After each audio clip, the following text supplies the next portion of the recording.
Hello traders, ఇంకొక learning వీడియోకి స్వాగతం అండి. ఈరోజు మనం లైవ్కి వచ్చాము. చాలా బాగా జరిగిందండి లైవ్. ప్యూర్లీ ప్రైజ్ యాక్షన్ గురించి మాట్లాడుకున్నాము. ఎక్కడ క్యాండిల్ ఫామ్ అవుతుంది, ఏ విధంగా ఫామ్ అవుతుంది, క్యాండిల్ని ఎట్లా అర్థం చేసుకోవాలి, ఓకేనా, క్యాండిల్ని ఎలా అర్థం చేసుకోవాలి, ఈ క్యాండిల్ ఫామ్ అయిన తర్వాత మార్కెట్ మూమెంటం ఎలా ఉండొచ్చు, ఒకవేళ ఈ ప్లేస్లో వేరే క్యాండిల్ ఫామ్ అయితే మార్కెట్ మూమెంటం ఎలా ఉండొచ్చు, క్లియర్ కట్గా మాట్లాడుకున్నాం. సరే, ఎవరైనా లైవ్లో జాయిన్ కాని వాళ్ళు ఉంటే, ప్రైజ్ యాక్షన్ నేర్చుకోవాలి అనుకున్న వాళ్ళు ఉంటే వీడియో ఉంది సార్, లైవ్ ట్యాబ్లో ఉంటుంది, వీడియోస్ అన్నీ ఉంటాయి సార్, మనం ఏం డిలీట్ చేయము. నచ్చిన వాళ్ళు, ఇంట్రెస్ట్ ఉన్న వాళ్ళు పోయి చూసుకోవచ్చు. ఫైన్. ఈరోజు ట్రేడ్ గురించి మనం నిన్నే మాట్లాడుకున్నాము. మరి ఈరోజు మార్కెట్ ఏం జరిగింది చూద్దాం.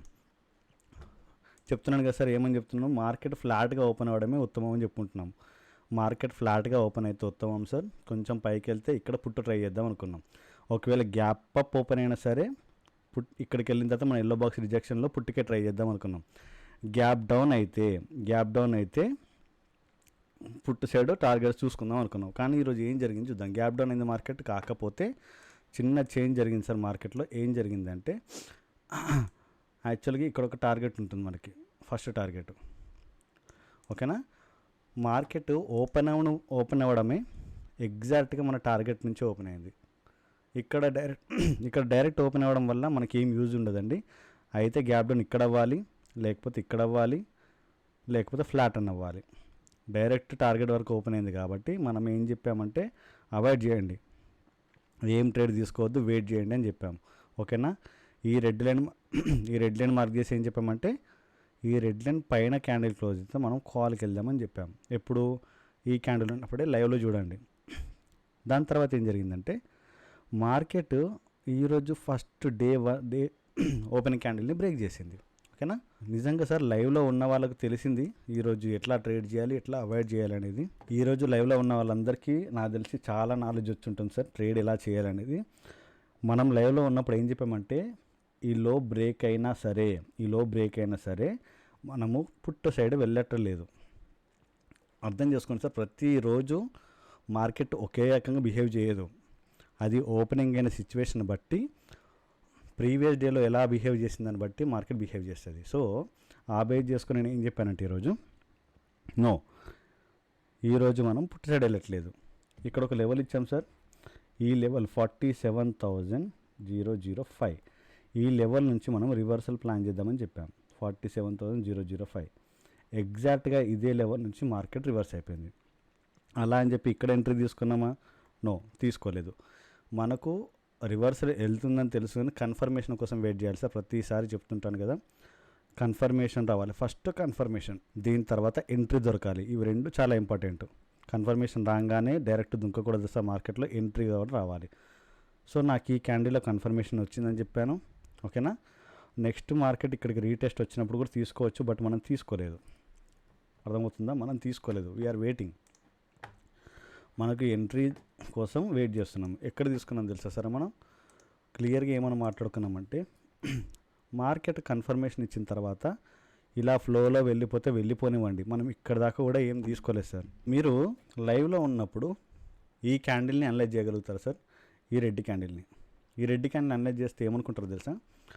95 పీపుల్ ఎవరైతే లాస్ అవుతారు కదా స్టాక్ మార్కెట్ అంటే, ఆ 95 పీపుల్ ఏం చేస్తారంటే ఈ రెడ్ క్యాండిల్ పడగానే పీఈ ప్లాన్ చేస్తారు. ఎందుకు? ఇది గ్రీన్ని కంప్లీట్గా కవర్ చేసింది, ఇంత మూమెంట్ అయిన తర్వాత ఇంత పెద్ద క్యాండిల్ పడింది, ఓకేనా. ఇంత పెద్ద క్యాండిల్ పడింది, నేను పుట్టుకు వెళ్తాను అనుకుని పుట్టు ట్రై చేస్తారు. మనం ఎక్కడ సార్ ఎంటర్ అయింది? ఎగ్జాక్ట్ ఇక్కడనే. మనము అందరేమో పుట్టు ట్రై చేస్తే మనము కాల్ తీసుకుందామని చెప్పాము. క్లియర్గా సార్, లైవ్లో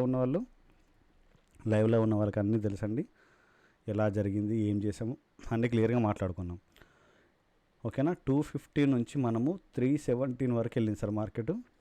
ప్రాఫిట్ బుక్ చేయించేసాను, ఇక్కడ ప్రాఫిట్స్ బుక్ చేయించాను, ఓకేనా. ఇది ఇక్కడ సమ్వేర్ అరౌండ్ ఇక్కడ మనం ప్రాఫిట్ బుక్ చేసేసాం. ఎందుకు అంటే ఈ హై బ్రేక్ కానంత వరకు మార్కెట్లో మూమెంటం ఫాస్ట్ రాదు సార్ మళ్ళీ. సో ఎగ్జాక్ట్గా ఇవి రెండు ఉన్నాయి కదా, ఇక్కడికి వచ్చింది కాబట్టి మనం ప్రాఫిట్ బుక్ చేయించాము. కానీ ఏం మాట్లాడుకున్నాము? టార్గెట్ మన ఎల్లో బాక్స్ దాకా ఉంటుంది సార్, ఇక్కడ ఖచ్చితంగా టచ్ అవ్వాల్సిందే అని మాట్లాడుకున్నాం, రైట్. ఇక్కడ గుర్తుంచుకోవాల్సిన విషయం ఏంటంటే సార్, ఎంట్రీ తీసుకోవడమే గొప్ప కాదు, కరెక్ట్ టైంలో మీరు ప్రాఫిట్ బుక్ చేయగలగాలి. అర్థమైందా? ప్రాఫిట్ బుక్ చేయలేకపోతే ఉన్న ప్రాఫిట్ పోయి క్యాపిటల్ కూడా పోయే ఛాన్స్ ఉంటుంది. సో చిన్న చిన్న ప్రాఫిట్స్ బుక్ చేయాలని ట్రై చేయండి సార్. ఎప్పుడు కూడా పెద్ద టార్గెట్స్ కోసం చూడకండి. ఇప్పుడిప్పుడే నేర్చుకుంటున్నారు కాబట్టి కొంచెం కొంచెం ప్రాఫిట్స్ బుక్ చేసుకోండి. రైట్. ఇది ఎక్కడికి వెళ్ళింది సార్? ఆల్మోస్ట్ 403 రూపీస్ వరకు వెళ్ళింది. క్లోజ్. క్లియర్గా చెప్పుకున్నామండి. ఇక్కడ ఎలా ఎంట్రీ తీసుకోవాలి, మన లెవెల్ ఇది ఇచ్చాం కదా, ఈ లెవెల్ ఆల్రెడీ నిన్న ఇచ్చింది, ఆ లెవెల్ టచ్ అయింది. ఎవరైనా ఇక్కడ పుట్టి తీసుకున్నా సరే మంచి ప్రాఫిట్ బుక్ చేసేవాళ్ళు ఈ గ్రీన్ లైన్ కన్నా కిందికి పోయేదాకా, బ్లూ లైన్ కన్నా కిందికి పోయేదాకా మనము పుట్టు ప్లాన్ చేయొద్దని చెప్పాము. అండ్ ఈ బ్లాక్ లైన్ కన్నా పైకి పోయేదాకా కాల్ ప్లాన్ చేయొద్దని చెప్పాం. ఈ రెండింటి మధ్యలోనే మార్కెట్ ఉంటుంది, మీ మొత్తం ప్రీమియమ్స్ తినేస్తుందని చెప్పాము. అయితే ఇంకొకటి ఇక్కడ లెవెల్లో గమనించండి. ఈ క్యాండిల్ చూసారా? ఈ క్యాండిల్ వచ్చిన తర్వాత నేను ఈ బ్లూ లైన్ కన్నా కిందికి పోయినా సరే పుట్టు ప్లాన్ చేయొద్దని చెప్పేసా. కన్ఫర్మ్. ఎందుకు? ఇదే ప్రైజ్ యాక్షన్. ఈ క్యాండిల్ నాకు ఏం చెప్తుందంటే బయ్యర్స్ స్ట్రెంత్ ఎక్కువ ఉంది, సెల్లర్స్ లేరు, సో మార్కెట్ కిందికి పోతుందని చెప్తుంది. దీన్ని బట్టి మనం బేస్ చేసుకుని ఏం చెప్పామంటే ఇది పైకే వెళ్తుందని చెప్పాము. ఎండ్ ఆఫ్ ద డే వరకు కూడా మార్కెట్ ఎక్కడ సార్? పైనే క్లోజ్ అయింది. క్లియరా? దట్టు మన లెవెల్ దగ్గరనే క్లోజ్ అయింది, మన ఎల్లో బాక్స్ దగ్గరనే క్లోజ్ అయింది. ప్రైజ్ యాక్షన్ని అనలైజ్ చేయడము కొంచెం బోరింగ్గా ఉంటుంది సార్. ఓపిక ఉండాలి, మార్కెట్ని అర్థం చేసుకోవాలి. రైట్. మనం డే టైం ఫ్రేమ్లో మాట్లాడుకుంటే నిన్న క్లియర్గా కూడా చెప్పాను కదా, ఈ లెవెల్ కింద క్యాండిల్ క్లోజ్ అయితే తప్ప నేను బేరిష్కి వెళ్ళను. ఓకేనా? ఇదంతా బయర్స్ ఏరియా, అందుకని చెప్పేసి బయింగ్ ప్లాన్ చేసాము ఈరోజు మార్కెట్ ఓపెనింగ్ బట్టి. అదే మార్కెట్ ఇక్కడ ఓపెన్ అయి ఉంటే సెల్లింగ్కే ప్లాన్ చేసేవాడిని. ఇక్కడ ఓపెన్ అయింది కాబట్టి బయింగ్ ప్లాన్ చేశాను. ఓకేనా? అర్థమవుతుంది కదా? రేపటి మార్కెట్ వ్యూ ఏంటి చూద్దాం. రేపటి మార్కెట్ వ్యూ ఏంటి అంటే డే టైం ఫ్రేమ్లో చూస్తారు కదండి, డే టైం ఫ్రేమ్లో బుల్లిష్ వచ్చింది కదా. రేపటి మార్కెట్లో ఏమవుతుందంటే మార్కెట్ ఒకవేళ ఫ్లాట్ ఓపెన్ అయింది అనుకోండి సార్, ఫ్లాట్ ఓపెన్ అయినా ఈ లెవెల్లో ఓపెన్ అయినా సరే మార్కెట్ కిందికి రానివ్వండి, ఇక్కడ బై ప్లాన్ చేద్దాం. రైట్. బై ప్లాన్ చేద్దాం. లేదు మార్కెట్ ఎల్లో బాక్స్లో ఓపెన్ అయింది అనుకోండి, తెలుసు కదా మీకు ఏం చేయను. ఫైన్. గ్యాప్ డౌన్ ఓపెన్ అయింది అనుకోండి, ఇక్కడ బైయే ప్లాన్ చేయండి. ఫైన్. అర్థమవుతుంది కదా? ఒకవేళ బాగా గ్యాప్ అప్ అయిపోయి ఇక్కడ అయిందనుకోండి, నాకు తెలిసి మీకు ఆపర్చునిటీ ఇవ్వకపోవచ్చు, మార్కెట్ వెళ్ళిపోతుంది. ఫైన్. ఈ రేంజ్ అనేది ఇంపార్టెంట్ అండి. ఈ రేంజ్లో ఎక్కడ ఓపెన్ అయినా సరే మార్కెట్ని సస్టైన్ అవ్వనివ్వండి. కొంచెం ఇక్కడ నుంచి ఆపర్చునిటీ దొరికితే తీసుకోవచ్చు, కిందకి వచ్చిన తర్వాత కూడా బై సైడ్ తీసుకోవచ్చు. ఓకేనా? Thank you so much.